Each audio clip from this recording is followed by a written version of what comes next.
Hello, I'm State Senator Terry Bonoff. I'm proud to introduce our new series, Changemakers. This is about the leaders in our community that are making a difference.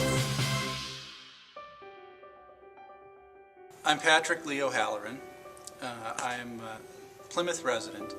I have children through the open enrollment process in the Minnetonka school districts who participate in language immersion.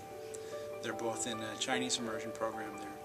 And we're huge fans of that program. We actually had the opportunity to consider moving away from Minnesota a few years back. And one of the primary reasons we didn't do that is because we can't get an education for our kids anything like what we can get right here in the western suburbs for our kids.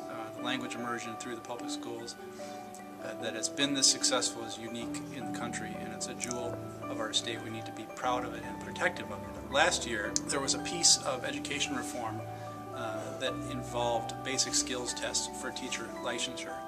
And one of the unintended consequences of that test is a whole bunch of non-native speakers were going to have trouble passing their license tests.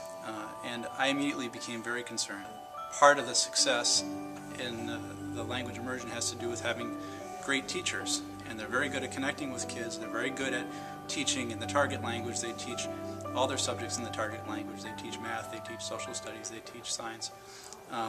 And they're very good at that, but they're normally non-native English speakers. And so the English portions of the test were going to be a challenge. And so we wanted to have some relief for that program. I started organizing groups of parents, some of whom already were organized, but we collected names and emails and phone numbers and really focused our attention on the legislature to make sure that whatever needed to happen to protect the program would get done. We were able to work with the legislature, get an extension for those teachers so that they would not have to face the prospect of being kicked out of their programs without licenses. Minnesota's always been a great education state, and we need to be very proud of that and also very protective of that.